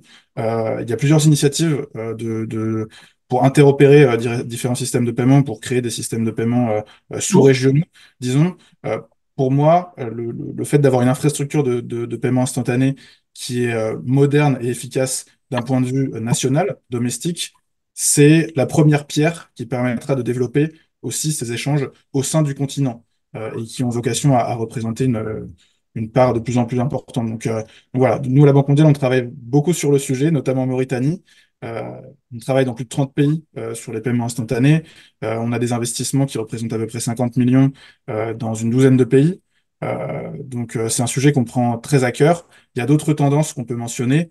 Euh, Joël a mentionné la sophistication des usages, les monnaies numériques de banque centrale, l'open banking, l'open finance. Voilà, ce sont des choses qu'on regarde aussi en Afrique. Mais pour moi, à court terme, dans les 5 prochaines années, c'est vraiment sur les paiements instantanés qu'il faut miser. Bon, très bien. Merci beaucoup. Il nous reste 3 minutes. Vous m'avez dit qu'on terminait à 20 heures. Donc, je vais prendre une ou deux questions. J'en ai déjà une. Allez, deux questions, voilà. Allez, trois. Oui, non, mais là. Alors, question rapide et réponse rapide. Bonsoir à tous. Bonsoir. Ces paiements mobiles génèrent énormément de transactions et de données liées à ces transactions-là.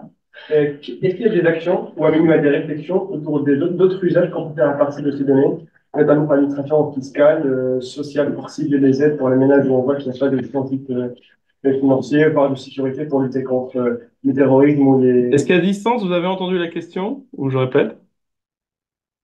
L'usage des données au-delà du paiement direct, donc consolider des données, avoir des données.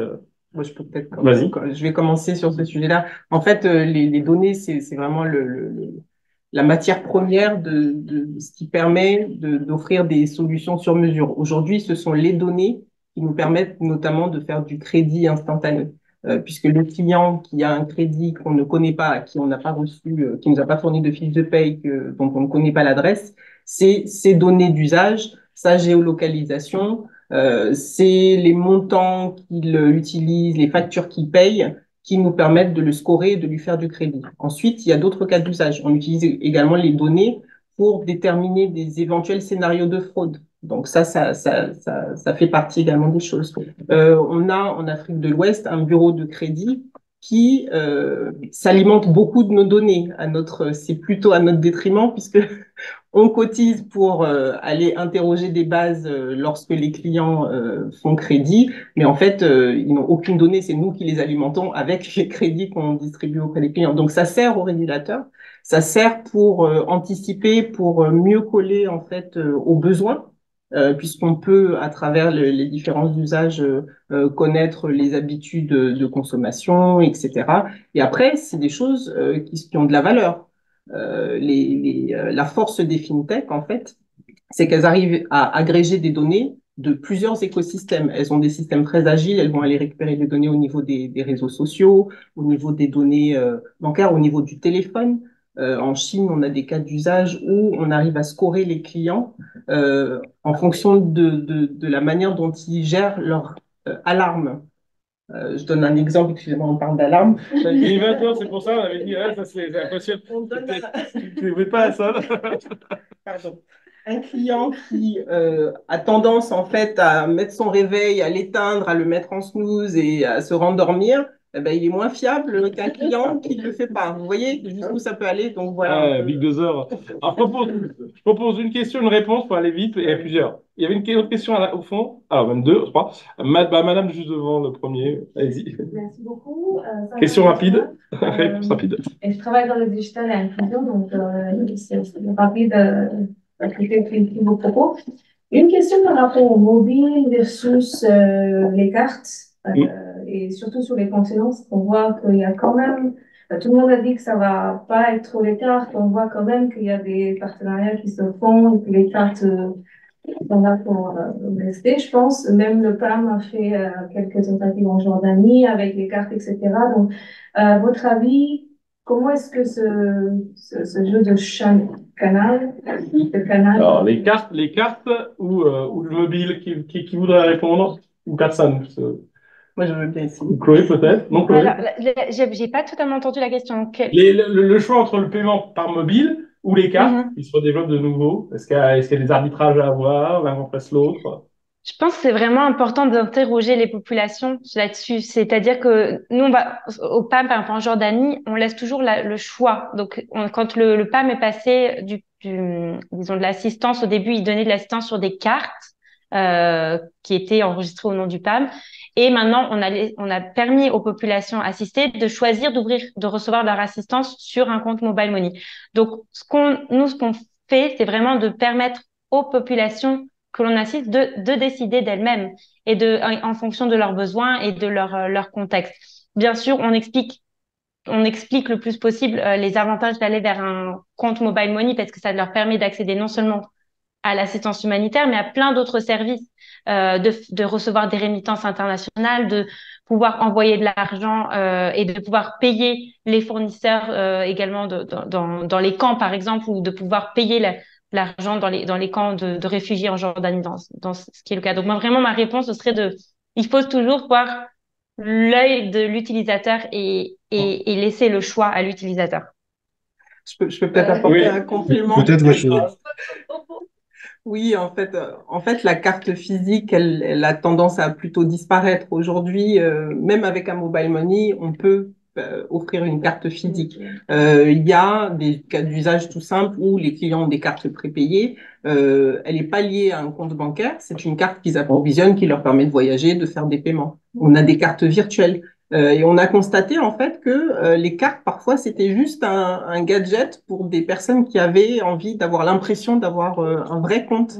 Mais en fait, avec tout ce qui est paiement sans contact, aujourd'hui, cette carte physique, elle a plus un coût qu'autre chose et puis elle occasionne des fraudes. Donc aujourd'hui, la carte n'est pas absolument nécessaire. Une carte virtuelle. peut-être pour Madame, au troisième compléter rang. aussi, si Pardon? possible, en deux mots. Oui, vas-y, Je suis rapidement. plutôt d'accord avec le constat que le mobile money, c'est plus l'avenir que la carte dans de nombreuses juridictions en Afrique. Néanmoins, il faut quand même nuancer et dire que dans certaines juridictions, on a un certain nombre de cartes en circulation.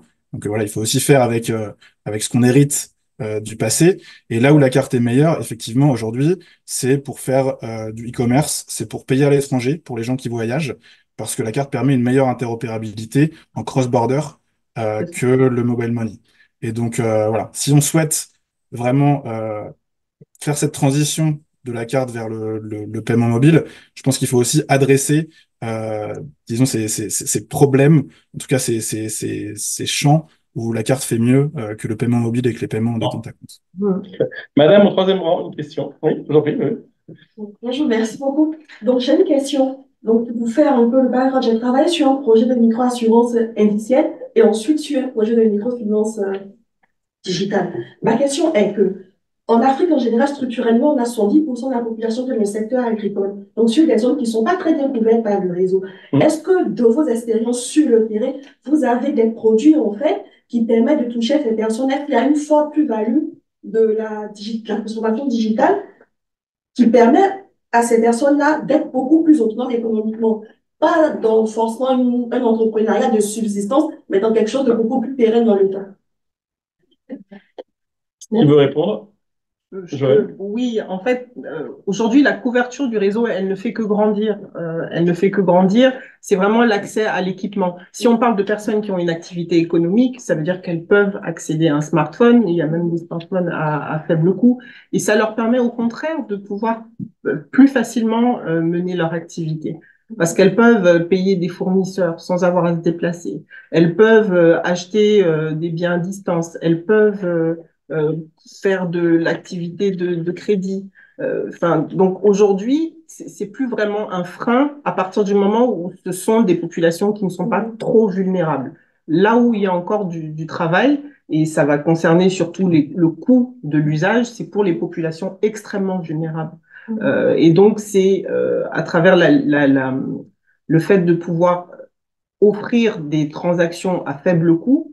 Mais ça va être un travail qui va englober à la fois les efforts des gouvernements et des régulateurs et des efforts des opérateurs téléphoniques pour avoir des produits à plus faible coût. Il y a des innovations aussi qui peuvent être liées à cause du manque d'alphabétisation, parce que ça, on n'en a pas parlé. Les gens arrivent à mémoriser des syntaxes USSD, mais la vocalisation des usages, c'est aussi des options de recherche qu'on a chez nous. Et l'an dernier, on avait fait une conférence sur les monnaies électroniques de banque centrale, dont certains usages peuvent être off-net, c'est-à-dire même dans les zones où il n'y a pas de réseau. Exactement, il en a parlé, monsieur Pisco en a parlé. Donc aujourd'hui, le fait d'être dans des zones éloignées n'est pas forcément un frein. J'avais deux questions ici. Désolé, monsieur, je fais le timekeeper. J'avais deux questions au premier rang. Madame. Merci. Moi, je reviens sur la dimension de l'inclusion financière telle qu'on la conçoit aujourd'hui. On la limite un tout petit peu à l'accès aux services financiers. Est-ce qu'en Afrique, on ne devrait pas l'élargir un peu plus en imaginant d'autres mécanismes pour pouvoir réaliser justement cette inclusion financière? Je pose la question à Thomas et à Lala qui sont sur la macroéconomie. Thomas et Lala, avez-vous bien entendu la question? Oui, j'ai bien entendu. Alors, très brièvement, avant de passer la parole à Lala, effectivement, et c'est quelque chose qu'on a mentionné au début, euh, traditionnellement, la mesure de l'inclusion financière, ça se fait par l'accès aux comptes, et notamment aux comptes de transactions de base. Donc, que ce soit un compte bancaire traditionnel ou un compte de mobile money, etc. De plus en plus, on a une discussion qui s'oriente vers l'utilisation de ces comptes, la sophistication de ces comptes, la qualité des services fournis et le bénéfice, qui est toujours difficile à mesurer, mais le bénéfice que peuvent en retirer les utilisateurs. Donc c'est vraiment une discussion qui est en cours, notamment dans des enceintes comme le G20, le GPFI. Donc voilà, il y a beaucoup de travaux sur ce sujet. Typiquement à la Banque mondiale, on a développé des nouveaux indicateurs cette année pour mieux refléter nos priorités.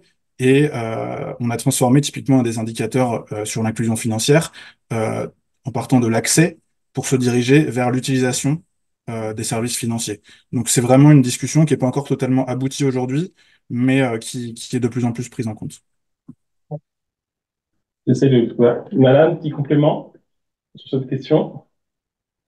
Alors, je pense que l'intervention de Thomas est très complète. C'est vrai, par exemple, les trois dimensions de l'inclusion financière définies par la FI, qui est l'Alliance pour l'inclusion financière. Peut-être que tout le monde ne la connaît pas, mais c'est en fait un réseau de banques centrales et d'institutions gouvernementales qui inclut une centaine de banques centrales et d'institutions.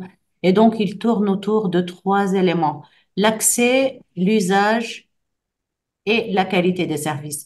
L'accès, c'est très important quand on est dans un pays où le taux est très faible encore.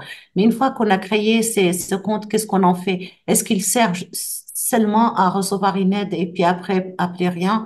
Je pense que c'est pas l'objectif de l'inclusion financière et de plus en plus, l'objectif devient en fait de se servir de ce compte pour faire des paiements et pour continuer en fait à l'utiliser pour les dépenses du montant reçu sur ce compte, quelle qu'en soit l'origine.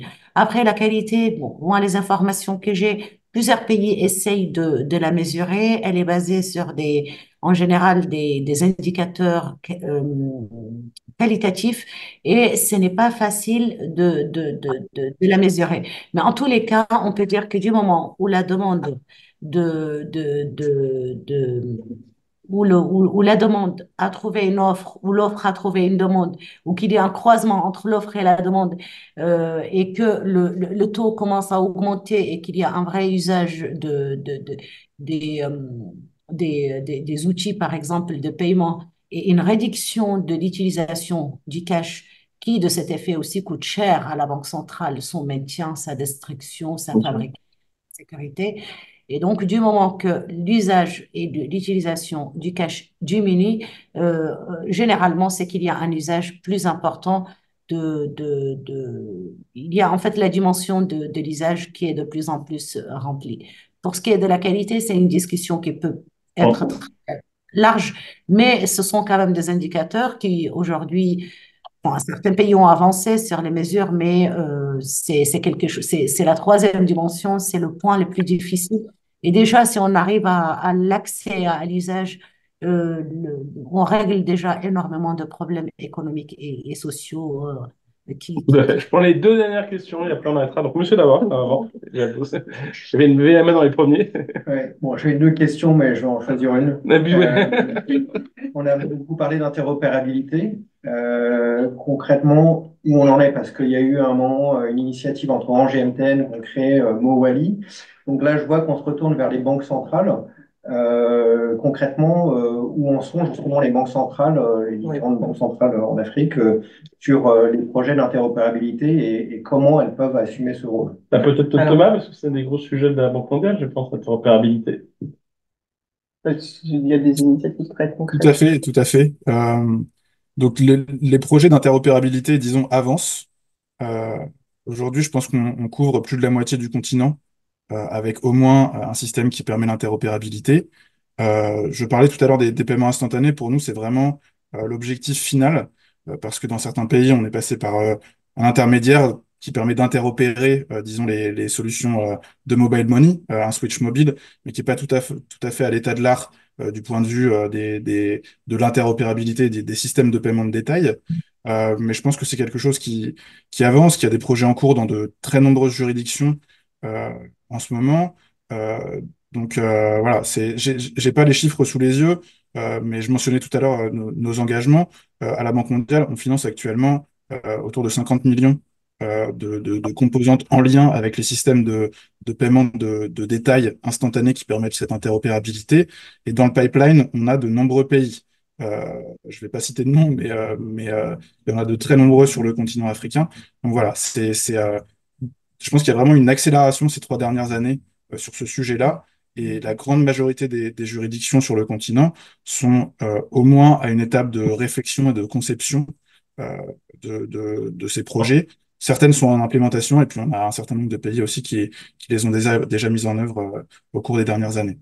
Peut-être Joël, deux ouais. exemples en Afrique subsaharienne, la BCEAO justement qui se préparait à lancer son propre switch d'interopérabilité, donc n'a pas permis à notre joint venture d'aller jusqu'au bout. Donc ça, aujourd'hui, on est en phase pilote dans certains pays d'Afrique de l'Ouest, mais ils ont pris le temps, mais ils ont vraiment construit une offre complète avec une application.